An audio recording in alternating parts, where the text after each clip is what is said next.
Hey guys, it's Allie. Welcome to episode 2 of Infertile AF. Before we get started, I just wanted to thank everybody from the bottom of my heart for tuning into the first episode. I can't thank you guys enough. The response was bonkers, and the amount of emails and messages and DMs and everything I got was insane. We have so many women who are coming out and want to tell their stories and help other people. So that's the whole point of this. And again, thank you guys tremendously for all of your participation, because this is truly a community and a group effort. So on today's episode, I talk to Jean, who's an amazing woman. She's an actress. She's a comedian. She's currently on the show AP Bio, which is an awesome comedy on NBC. Definitely go check it out if you haven't already. She also performs in LA at the UCB Theatre on Friday nights in a show called Soundtrack. And as you'll see in this episode, she's hilarious, she's honest, she gets raw, we have an awesome conversation, and she tells her story, which includes 5 miscarriages, 3 failed IVFs, 1 failed adoption, and then there is a amazing kind of surprise ending to her whole story. So without further ado, this is Jean's infertility story.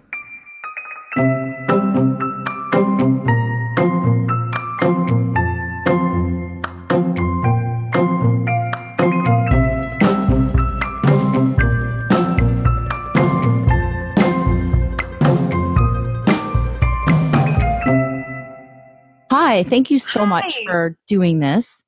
I just want to start by saying that I loved you instantly. We don't know each other personally, but we have a mutual friend in common. And you sent me an email when you heard about this podcast, and I was looking for people to talk to. And one of the things that I loved was that you said it all needs to be talked about a lot more and not in a saccharine gloppy way. And then you wrote, "Oh shit, I hope your podcast isn't saccharine and gloppy." Oh no. And I was like, I love her and I need to talk to her immediately. So thank you. And it's great to, finally have this conversation. I'm so grateful to have it too. And I'm really glad that you're not gloppy, or I guess people who are saccharine and gloppy don't even know it. So they would be like, it's not, it's just a really touching, awesome way, but I could tell by your tone and the friend we have in common that that wasn't going to be an issue. But I feel like most of the self-help books, or anytime I've looked for anything, it's been extremely gross to me anyway, and not real and not relatable. So yeah, that was my problem too when I was going through, I went through IVF for 4 years before we had our son, and that was the problem, was I couldn't find anything that I could relate to. I thought like all the Facebook groups were like really kind of exhausting, and so many numbers and like little like abbreviations for things that I didn't know what they were talking about. And the books were really weird, and some were like very religious, and nothing against, everything for everybody. But for me personally, I just couldn't find something to relate to. So that's what I'm hoping to do with this, is like just have a more, not casual, because this is a very serious and sometimes sad topic, but to just talk about it like, with like you talk about it with your girlfriends, like a no bullshit conversation that is a little bit more relatable. So you had told me when we first started talking was, just the gist of your story basically is that you've had 5 miscarriages, 3 failed IVFs, 1 failed adoption, and 1 successful. So you do have a new baby in the home. So spoiler alert for anything, but we'll get into all of that. But I just wanted to kind of give the rundown of, you've been through a lot. Yeah, that's my infertility bio. Exactly. Your resume. So you do have a baby named Bruce. So tell me about him. How's Bruce? He's so awesome. He's got a very laid back disposition. He's 9.5 weeks old. He's almost 10 weeks old. So he's really smiling and laughing now. And he's sleeping a little bit more. So, and he's just in this really awesome cooing phase where in my experience, the very first newborn thing is like, they're kind of like animals, like hungry, desperate, like they don't know what's happening. And now he's just so charming. And he's also pretty laid back, which is a godsend. Why all the religion? I'm not religious, but after all we've been through, to have a kid who was also colicky or extra challenging would have been extra challenging. So Bruce he's a miracle. He really is. And I a week before we met him, I wouldn't have thought I would be saying anything like that, but he's great. Okay, so I want to get into all of that. And by the way, I just saw a picture of Bruce on Instagram, and he's so cute. And he's got this spiky little black hair. Like, he's just the cutest. Yeah, he was born with a full head of hair. It's really pretty awesome. Yeah. Well, so tell me, how did this, fertility journey begin for you? Growing up, did you always know you wanted to be a mom and have kids? I didn't really, I guess I just sort of assumed I would. I'm from a middle-class family in New Jersey, and I just kind of figured it would work out that way. And I didn't really plan much of my life. I kind of did like the Harold and the Purple Crayon version, where I was like, I'm going to go study acting. I guess I'll go to Chicago. I guess I'll stay in Chicago and do improv. So I never really had a great plan, but I always assumed I would have a family. And I always felt like I would be a mother. I was married young. I didn't say this earlier, but I got married in my early 20s and divorced when I lived in Chicago. So then in that time, I would guess I was 30 when I got divorced. And then I was like, oh, I'm going to, how's this magical family going to happen? I'm single. I was like, I just thought it would happen quickly, but I didn't meet my husband until I was 38. Okay. And we got married when I was 39. So then it was like, oh, we both wanted to have a family. But my sister had gotten pregnant. She's 3 years older than I am. And she also got married around 39 or 40 and got pregnant at 40. So I just assumed it would work out because it had for her. And we have similar cycles or similar, bodies. And yeah, she got pregnant like the first try. And then I had our nephew who's 7 now. So I had been on the pill and off the pill and back on the pill. And then I just went off when we got married, and we didn't really exactly try. And then when we kind of tracked ovulation stuff, I got pregnant the first time. And then I think I turned 40. Yeah, I turned 40 when I was pregnant that first time. Because I remember when my mom had turned 40, she had this apron that said, I'd rather be 40 than pregnant. Like, it was a gag gift. And I remember thinking, like, I'm so glad. Because in the 70s, it was just like, ugh, 40 sucks. Yeah. But pregnant sucks more. And I was like, 40's great. And I'm so grateful. And then that's hilarious. Do you have the apron? Does she have it? I have a picture of it. Oh my God, please send it to me. We'll put it up on my Instagram when this comes out. It's really cute of her. She's so cute. So yeah, and then I had a miscarriage, and I just didn't have, most of my friends had kids who were like 9 by then, or, had kids in their early 30s. Mm-hmm. And I didn't know of many people who had fertility issues. And a lot of my best friends don't have kids who are women. So I didn't have intimate conversations with my closest friends about that. Mm-hmm. And then at 12 weeks, we decided to tell everybody, which will echo in future stories. But and then I started spotting, and then I had a miscarriage at 12 weeks. And it was just really so devastating. Yeah. And so what did you do to cope from that? How were things between you and your husband? Like, that can obviously be really hard on a relationship. Were you guys in sync, or was it causing issues? We were really in sync. My husband is so strong in tough times. He is extremely able to weather emotional, any sort of crisis. I feel like he gets really calm and centered. So what I think happened is we kind of put a bubble around ourselves, because the people I hadn't told, I didn't want to say, hey, I was pregnant and I had a miscarriage. And I didn't want to share this bad news, because it felt like a special kind of, it wasn't like I broke my leg, help me out. It was like I felt shame about it. I don't know why. Mm-hmm. I guess it's really complicated. So yeah. I think we isolated ourselves as a couple. We were okay, but I mean, I tried to go on an audition like 4 days after. I was like, I'm going to just bounce back and I was out of my mind. I was so depressed. I barely put makeup. I was like, I'm not going to wear that much makeup because this is a weird choice. And then I got to the room where you sit before you go in for the audition, and I was like, I'm going to cry in here. And everyone was looking at me like, why are you wearing all black? And like, what have you done? So did you get the part? Thank you. No, not at all. And it was actually kind did of cry? No, but I went in, it was a weird show where it was like, it was going to be mocking a reality show. So I was going to be like a fake crew member. And I went in with this director, and I was like, the best thing is I would be a crew member. Like, crew members hate actors and I hate actors. And I just like went into this dark place about how acting is so fake and everything is so fake. And I think he was like, what does your last name mean? Like, he was just trying to like change the subject in any way. I'm like, oh, what are last names? What's the point? Like, it wasn't I didn't have to memorize anything. It was just like, let's have a conversation. It was the worst day of my life to have a conversation. I was like, no. I can make anything dark and rainy. Right. So I got in the car and sobbed. And my husband was like, yeah, he had said, don't go. And I was like, I got it. I was really focused on bouncing back. I feel like for the first 3 times I had miscarriages, I was like, this is not going to stop me. And then by the third one, I was like, oh, I have permission to really grieve and really be sad. And that was helpful. Let's talk about that a little bit, because I think it's so interesting. And it is, you mentioned having shame before. That is one reason that I think that people don't talk about this more, is like, you kind of feel there's like an embarrassment. There's such a mix of all these different emotions. There's like what did I do wrong? Oh my God, I shouldn't have binge drinked in college. Or, you start looking at your past behaviors, and I shouldn't have done that. And I never should have gone on that trip. Maybe I was exposed to something weird, like it's so mysterious how these things happen sometimes when you don't really have the answers.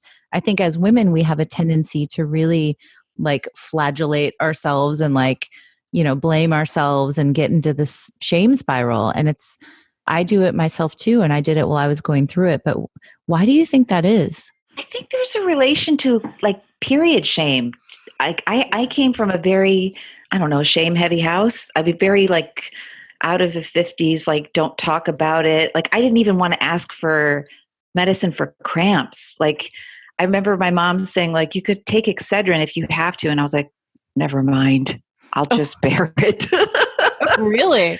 Like, yeah, because it is period-ish and blood, like in the women's bathroom I feel like there's this, to me, it was kind of attached to that in a way where it's not like a broken arm that's like sporty or cool, or it's specifically feminine and mysterious. And also the fact that, that I had possibly caused this by smoking or flying. I had had a job before when I was pregnant where I had to travel some, and I was seeing midwives, and they were like, it's absolutely fine. Mm-hmm. And I was like, nope.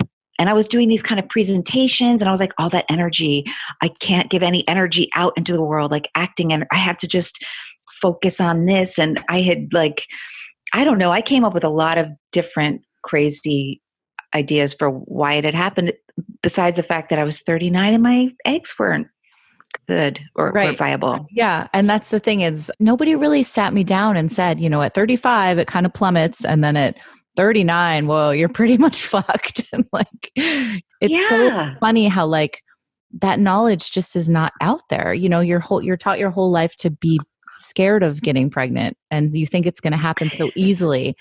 And then, the fact of the matter is, scientifically, it's actually super, super hard. The fact that it happens at all is like a miracle. Yeah, the fact that it worked for my sister is a miracle. Yeah. It really sucks, and it really still makes me mad how little I knew about how my body worked until then. Until it was kind of too late. Right. And you wrote a blog. It was called Griefing, right? Yeah. And you sent me one of the blog posts, which was so good and so funny. And, one of the things you wrote, I felt competitive about it, about going through IVF or getting pregnant. You said, I'm young for my age. I'm a free spirit. I still don't color my hair. Something why this would work. So we signed up. And I thought that was really great, because it's true. It was like, I'm young for my age. I remember having, they called it a geriatric pregnancy. And I was like, what? Yeah. And it just seems like there's some sort of magic. In the same way, the reason I started writing that blog is so after 5 miscarriages, we decided we would try for other help. And we tried IVF, and that didn't work twice. And then the third time, my father died. He got cancer and died very quickly, bile duct cancer, which is just kind of awful. They can't find it until it's too late. Oh, I'm so sorry. Thanks. Yeah, it was so traumatic. And I was in the middle of an IVF cycle, stopped it, went home. He died in 9 days. And then I came back, and we were like, let's try one last time. And I was like, Dad's dead spirit will miraculously, I don't know. I was really like, really reaching like, Yeah. this has to work now because I'm so sad. And then when that didn't work, I was like, what the fuck? Like, no, like Right. that was the one. So what were the doctors telling you anything specific about why it wasn't working out other than, your age and egg quality, or was there any sort of thing that they wanted you to try? No, I didn't have, I mean, I saw midwives the first time. I didn't have like a regular GP at the time because I had healthcare through work and then didn't have healthcare. And I was also like unemployed a lot during these like miscarriage years. So it was kind of just a dicey all around depressing time. Mm-hmm. So I guess I had seen an OB. I don't remember them saying anything. I saw this guy, Dr. Wu, who was this famous like baby doctor in Glendale who's since retired. He was like an 88-year-old Chinese man who was like really amazing. But Oh, yeah, that sounds promising. I would go to Dr. Wu. yeah, Dr. Wu, are the Yeah. midwives recommended him. But at one point, he was getting old and close to retirement. To be honest, I had a miscarriage, like the fourth one or something, and I called the office and said, "Hey, I had a miscarriage," and I came in to see him as like a follow up, and he was like, "How was your sleep and how was your eating?" And I was like, "Well, it's fine. I had a miscarriage." He's like, "I know you've had miscarriages. How is your sleeping and eating?" And I was like, this one. I Mm-hmm. had one." He was like, "Oh, I'm sorry," and I was just like, "Oh shit!" Like that wasn't great. You did not drive with Dr. Wu. No, if I could have done it all over again, I would have gotten a better, like I would have had a relationship with a caregiver through the whole thing. So Mm-hmm. when I went to IVF, I was like, well, these people will cover all the other stuff, so I don't need to see a GP and these, or like another OB and these guys. But they're selling their product, and they were like, well, your eggs are probably old, but you never know, and I just really hung on to the you never know part. And I was like, okay, Right. I'm going to try this. Right. So what were some of the other things you tried I to did try to? try acupuncture, a friend recommended, but I think it was kind of a sporty, I think she was new at it. And I think I needed a place that was like more wind chimey. And this was just like in like sports rehab kind of place. More wind And chimey. I you love know what that. I mean? I can Something picture that was exactly what you mean. Yeah. this was very generic. And she was young, the woman who did it. And I don't think she had ever been pregnant. So that didn't help me feel like she would have a connection to understanding my body. I don't know. And then I had a miscarriage while that was happening. And I was just like, well, fuck that. I feel like I was all over the place. I was Yeah. depressed for sure. Yeah. And it's so hard. Um, Like you're fledgling, it's like you're rudderless. And when you said you were like grasping at something or looking for like, I remember feeling that too, as like just some sort of sign or some sort of something from the universe that would tell me like, what should I be doing right now? Cause there's really no roadmap. And that's, I think one of the hardest parts about it is like, there's so much of it that's out of your control. And you just are like, it's not like studying for a test where it's like, here's the answers. It's like, the answers are so different for everybody. yeah, definitely. When you were saying that, it made me think that in our lives, especially approaching 40, especially with the internet and all, I mean, I guess in the next generation, they're not going to be like, now that we have the internet, but in my generation, we didn't always have it in our Yeah, generation. same, right. So to have all these resources, I'm used to being able to prepare myself for experiences. So there was also an element of like, in terms of shame, being this old and being helpless and like not having any idea, like just feeling like I was just rolling dice, which also reminds me of a very sad thing I started to do, which is play Yahtzee. I wrote I did like a storytelling show in New York and I wrote about this and I forgot to keep writing about it, but I got kind of weirdly addicted to playing Yahtzee by myself. What? Why? Because I think I was so overwhelmed with things that were out of my control and I would just like play, I don't know, to just get out of my head, Mm-hmm. Okay, so it was which like is a the release. saddest game. It's sorry. It was like a release for you. Is this I guess were you so. playing the like online version or like the kind with like the actual cup and the dice and you're like sitting at a table, like shaking the cup with dice in it? I played at a table and it got so embarrassing that I would Amazing. roll them onto my computer pad, like the little case my computer goes on because it was softer and my husband couldn't hear me upstairs rolling. I mean, I Okay. literally was rolling dice in my life and then going home to relieve, like for relief, being like, I'll just roll some more dice. Whoa, that's Um, meta. Did you have like superstitions about it? Like, what were you doing as your, or was it just like the act of playing it that was like I helping? think the act of playing it distracted me Okay. from, because when I wasn't playing it, I was like, why don't I have a job as an actress? Why doesn't my body work? Like everything also seemed like I needed to start from zero. Like I need to get a job. I need to have a baby. I need to turn this around or bounce back. Or I just didn't feel like I had anything sort of carrying me along. Hmm. So, but it wasn't heroin. It was just a little board game. But it was just embarrassing. I just really, yeah, I was really depressed. It's so interesting. So Sure. tell me about when you guys decided to actually start the IVF. I think the fifth miscarriage, yeah, we decided my body wasn't able to do it. And then we went to a seminar. Hmm. We went to one in Beverly Hills and one in Pasadena. And they're just ridiculous. It's like a free food. Like, I mean, my husband and I are really into free food. Sure. We're basic. Same. Um, but it's just it's a sales pitch. It's just such a bummer. We really got carried away by wanting to being competitive with the other people. Like you read the thing I had said earlier, like there's this weird room full of people who everyone's in the same boat. And I'm like, yeah, I can win this or something. I don't Yeah. know. Did you feel like you were like buying a timeshare or something or like trying out for American Yes. Idol or like, Yeah, exactly. And because they could do chromosome testing, I felt like we had a better shot. I was like, oh, all we need to do is find the embryos that work and put those in. So we'll just do that instead of take chances with any old pregnancy.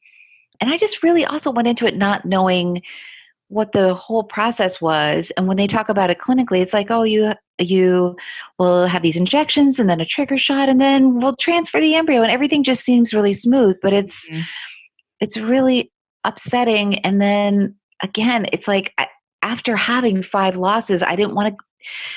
I felt like I had fatigued my friends with like, I'm having another hard time. These Yeah. shots are hurting. Like there's only so much bad news I felt like I was entitled to. So there was like some more isolation there too. And Yeah. also it felt private. I didn't want to share it with people until we had some good news. Right. I totally know what you mean. So you also wrote about the drugs and you said the drugs are terrible.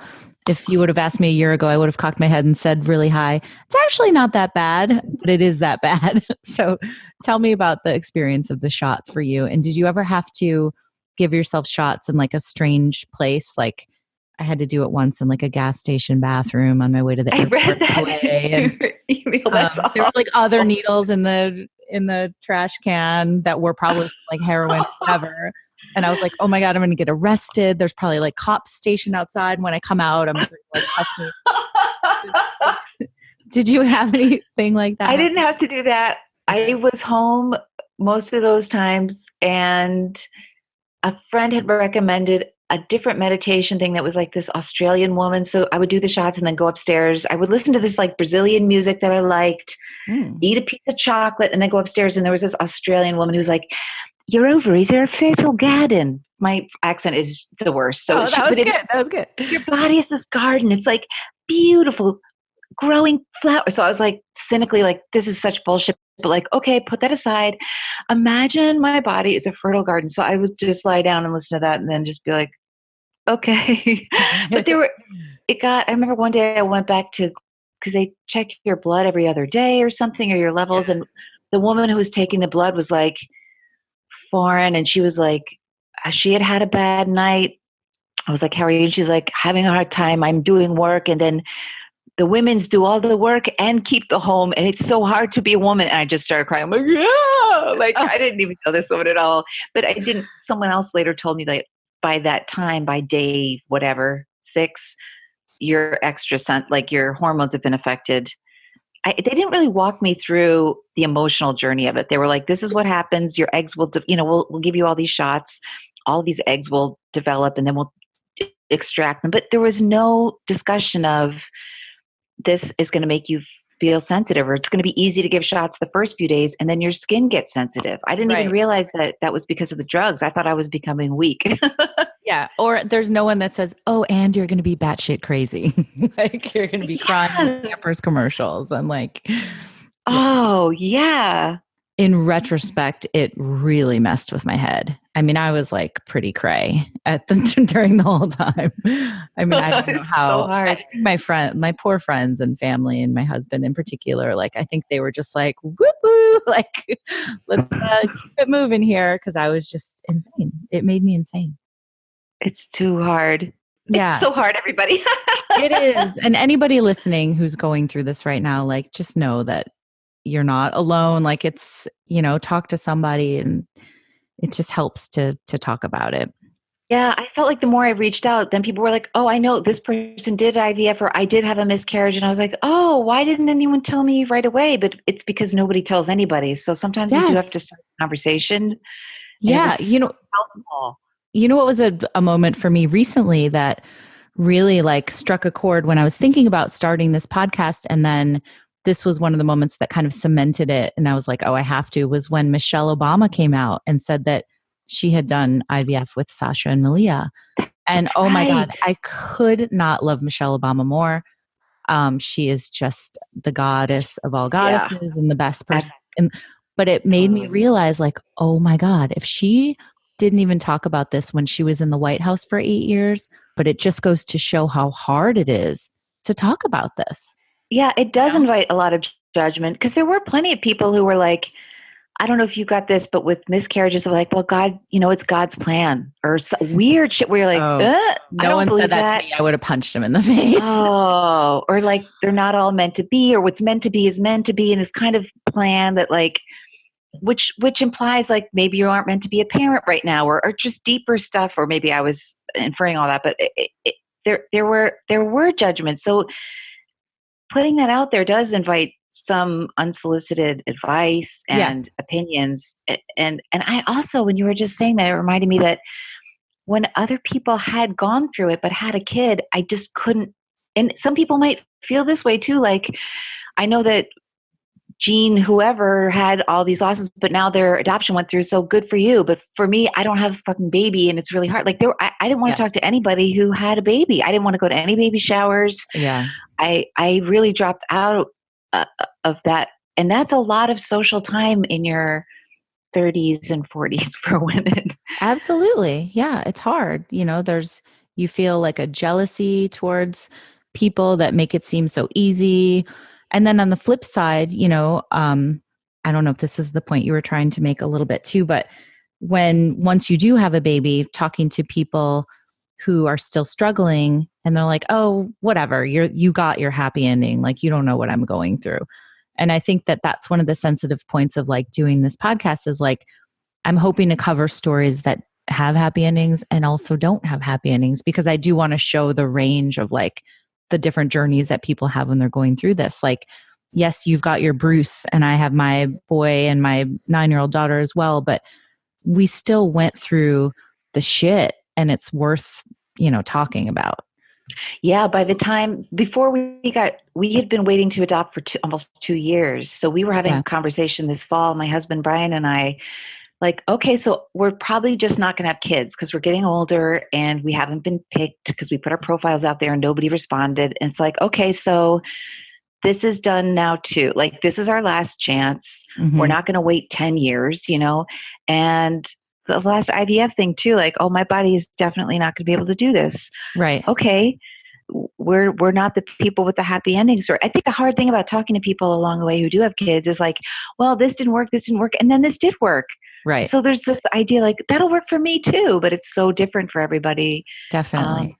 And then I feel like we were just like, nothing works for us. Yeah. So I definitely want to talk about adoption, which you guys ended up going through. But before we get into that, if you don't mind, can you tell me, there was a part of your story that was just one of, a heartbreaking moment where you went for your transfer and you guys thought you had two correct me if I'm wrong. You thought you had 2 healthy embryos, right? And so on the way there, you and your husband were like, should we do 1 or should we do 2? I don't know. And you were kind of trying to decide. And it was like a very hopeful and happy moment. And then you went into the room and then the doctor walked in and tell me what happened. They were supposed to have a doctor consultation where you say we want to transfer 1 or 2, and we hadn't gotten the chromosome testing back yet, but the embryos had lit like 5 embryos were good, and then they like day 2, 3 survived, and by day 5 only 2 survived. So we were driving over there in the morning for this transfer, going like maybe 1 or 2, like maybe we should try for twins, and we don't know, but we'll have this consultation with the doctor, and and then we got there and they prepped me for the transfer. So they put the like gown on and the socks and the hat thing, and then they were like, oh wait, you do have to have that consultation. So we went into this room in the back that we hadn't been into before, and he came in kind of clinically and was like, just so you know, none of them were viable, so we're not able to move forward at this time. And the tone of voice, oh my God, was like, I'm gonna make this as positive as possible, but so it's kind of confusing, like, wait, what? Like, I'm in this gown. Yeah. So they had made a mistake because they didn't have the consultation first, or by not calling us at home. The fact that we had to drive there. Yes, thinking you're going to have the fucking transfer. And then they're like, whoops, sorry. I mean, you must have been gutted. That's just. It was so awful. I sobbed. Because we got some help. Like, it's so expensive. And that was the end of the line. Like, we thought that was the end of the line driving home. Mm-hmm. So I just sobbed.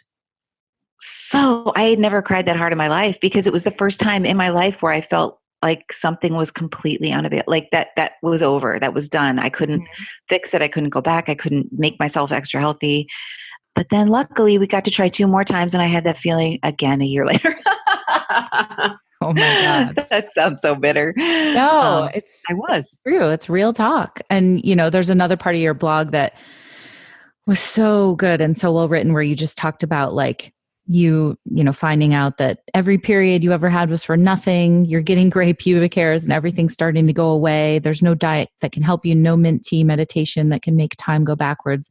You miss this, like someone who never got to go to the top of the Twin Towers. It's done forever and it's all different now. Oh, that gave me like full body chills.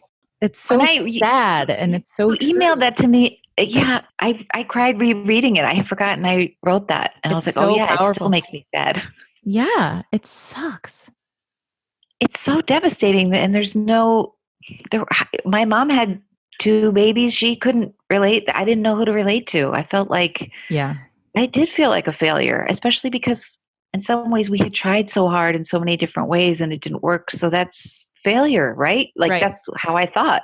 Yeah. And did you have that thing, which is how I thought too, and a therapist finally helped me work through this, but where it's like, I'm a good person, why is this happening to me? You start to feel like, wait, but I'm a good person. Like I mean, well, I put good out into the world. I recycle. I'm nice to people, And one thing that she said to me was, well, bad things happen to good people and good things happen to bad people. And I was like, oh, fuck. She's right. It was like, oh. And that helped shift my perspective. It was a tough pill to swallow, but it was like, oh yeah, life's not fair.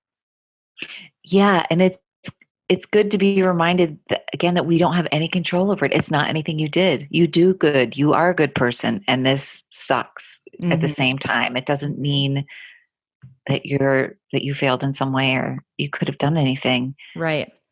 So tell me about the adoption process. How did you guys even know where to begin?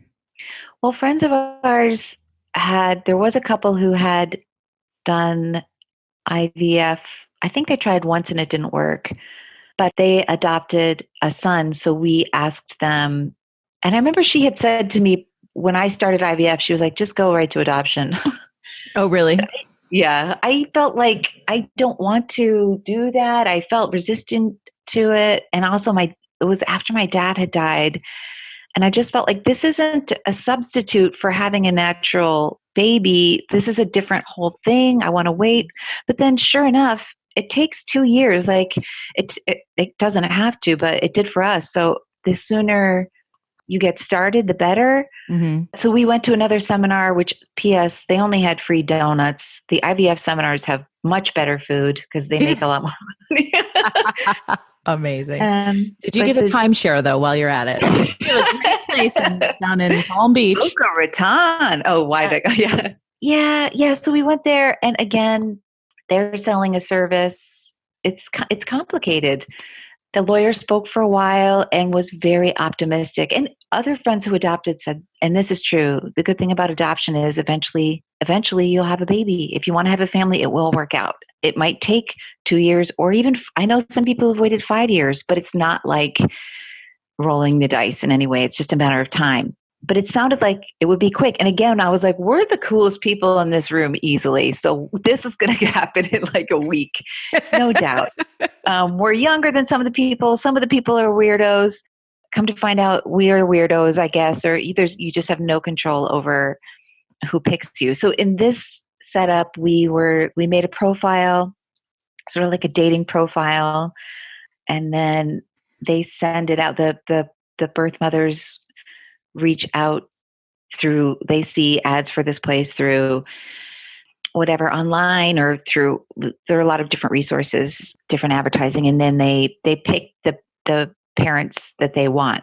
Right. So is the profile, is it online, or did you have to do, because I talked to another friend who went through adoption, and they had to create a physical book, like a photo book that like told their whole story that they would give to this agency, and then the birth mothers would look through all the books. Yeah, this is more of a pamphlet. Okay. I guess it's halfway. I've seen those books too. This is like halfway, I guess. Okay. But it was like something tangible. It was 4-page. Like. Yeah. Okay. And they were like, we mail them out, we FedEx them, and they're wrapped with a pink bow. I think that what bothers me in retrospect about adoption is that you think that it's going to be this like beautiful, magical, like they unwrap this and they choose you, and then you go meet them, and you have this relationship for the 3rd trimester of the pregnancy, and you're there for the birth. And a couple came in who had adopted, and they had a very successful story. So they brought this baby in the room, which is also like, holy shit, a baby! Look at it! It happens.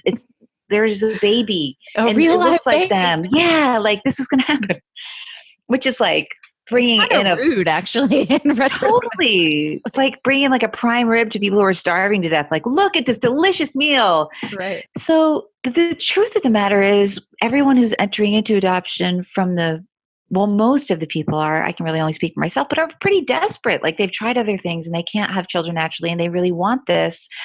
And the birth mothers are not these women who are like, oh, I can't wait to find a person to pass this baby on to. Like they want to be able to parent, but they can't afford it. And they're in desperate circumstances. So the relationship, when we were chosen this year, it was very challenging. The relationship is really tricky, where we were calling and texting back and forth with this young 23-year-old woman in Michigan. And I was just like, I'm using too many punctuation marks. Like, I don't know how to text with a 23-year-old. I'm as old as her mother. Do I send to like? Exactly. If you don't mind, let's wait. I want to like unpack this a little bit more. So you said that you guys didn't get chosen for a little while. Is that right? Yeah, almost 2 years, a year and a half, I guess. Yeah. So what are you doing in this point? You're just like waiting, it's just like having a profile up on Tinder, but waiting for someone to like swipe right. Like what? Oh, it was awful because everyone knew we were like, we're going to try to adopt. So every time we saw our family, they're like, any word? And we were like, no. Like waiting for someone to call, like sitting by the phone, waiting for someone to call, like back in high school.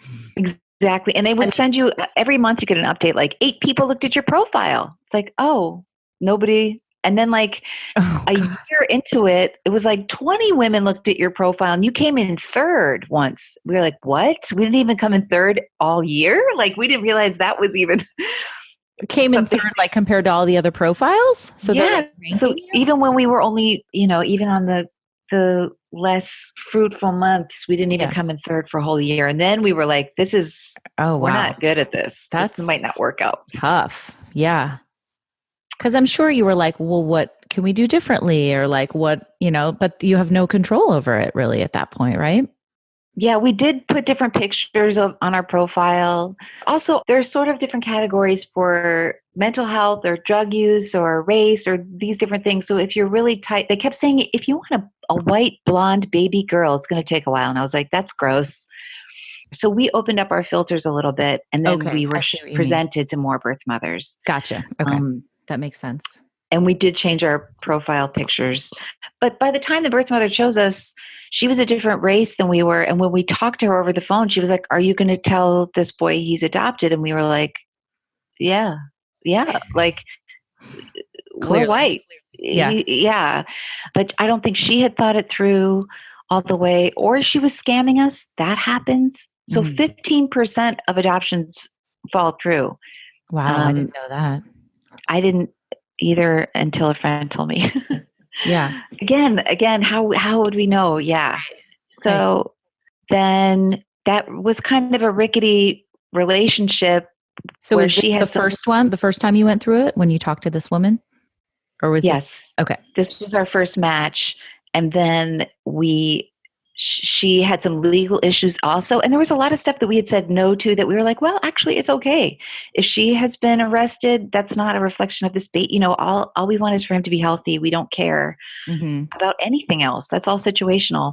But then her situation kept getting more and more complicated, and we would try to go visit, and she kept putting it off. And then we eventually flew out the day after Christmas and had the weirdest lunch of our lives with this woman and her 2 kids.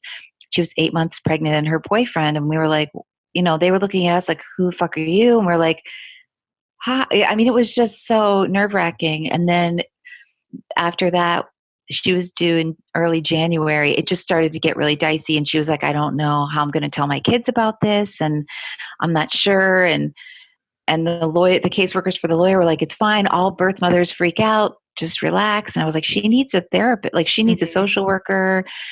And then she did have the baby. My husband found out while I was working. And then 2 days later, we got a call from the lawyer that a birth mother, a woman had given birth in the Valley in California and wanted a closed adoption. So we were able to, I mean, we drove, we were in the depths of grief. Yeah. We went to this hospital, met Bruce. That was Bruce. Oh, Bruce. We were just like, we don't know anything about this baby, but they did a quick assessment with the mom. And I mean, I can't remember the legal word for it, but an advisement. They have to work with the birth mother to make sure she's advised of her rights and, you know, what exactly legally is about to happen. And she was really sure she wanted to place. And then that day we went in Sunday morning early, and then like Sunday at 3 p.m. they were like, okay, go get the car seat. What? Go ahead. You can it happened that quickly? Yeah. So it was so amazing. So you're coming off this one that had fallen through. And had you signed any like paperwork, or how buttoned up was everything before you found out that she had the baby? Did you ever talk to her again? And did she say, sorry, I changed my mind? Or was it just like? She sent me a text the day after saying, so sorry, with an emoji with a flat mouth. Know what I mean? Like, okay. Yeah. It was so awful. We were so sad and mad. But ideally, at the end of the day, that's what's best for that baby. I don't know if she scammed us or if she just felt like she didn't have any support and she realized she did have support. That's what's best for that baby to be with its natural mother. So if that's what she wanted, that's great. I mean, it doesn't feel great, but it is great for that baby. Wow. But when she was just like, so sorry. I mean, there were times where she was like, I don't know how I'm going to tell my daughter about this, LOL. I was like, that's not, this is not funny. Really like LOL situation. Not at all. Yeah. Oh man. So she had sent that text, and then I just said, we wish you well. I mean, I showed it to my husband and I was like, I hate her. I'm so sad. You know, I was so sad and mad, but like she's 23. Right. She has such difficult circumstances that I was like, we do wish her well. I don't want, of course. Even if she did scam us, that's desperate. That's someone who's desperate for 3 months of rent, not like. But so scamming you in terms of you had exchanged some money at some point. Is that what you mean? Yeah, you support the birth mother for the last kind of trimester. That's kind of the deal. Like you pay their living expenses and stuff like that. Yeah. Got it. Okay. So that happened, but then Bruce came along and then sounds like it was just a whirlwind. So were you guys like, what just happened? Do we have a son?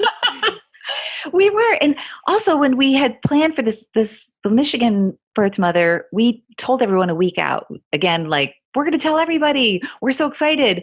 And then all of our friends got us all these gifts. So when that fell through,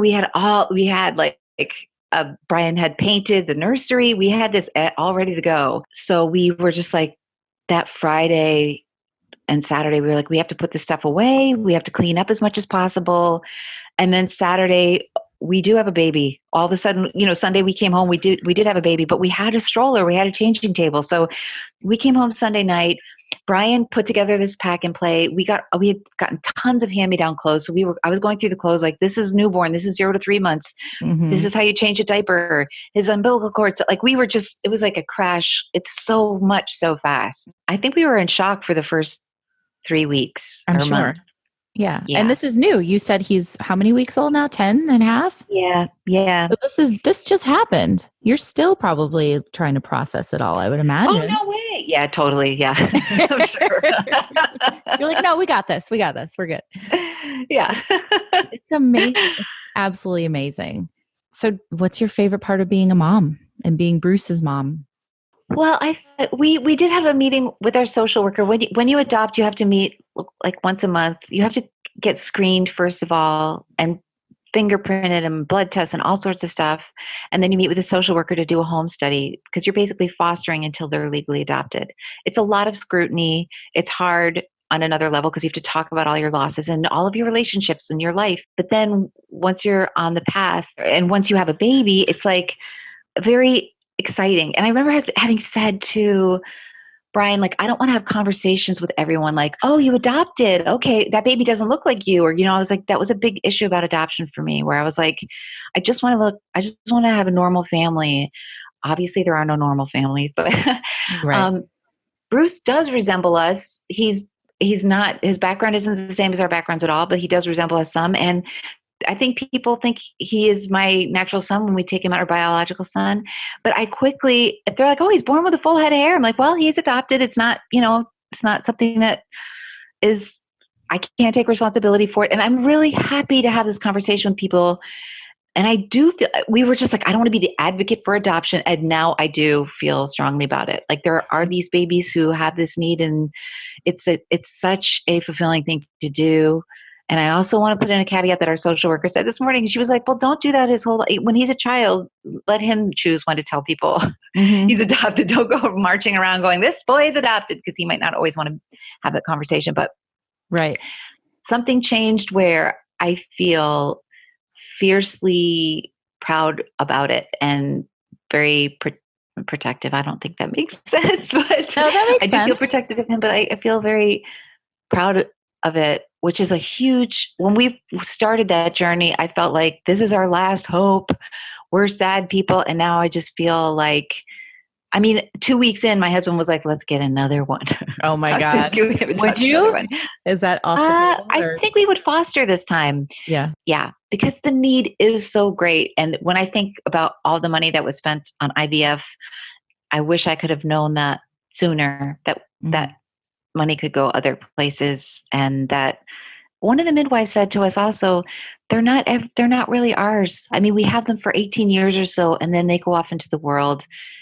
Even though biology felt so important to me, she's like, they're their own people. We don't own these babies. We don't own these children. They're their own people. So yeah, there is no normal family. Yeah.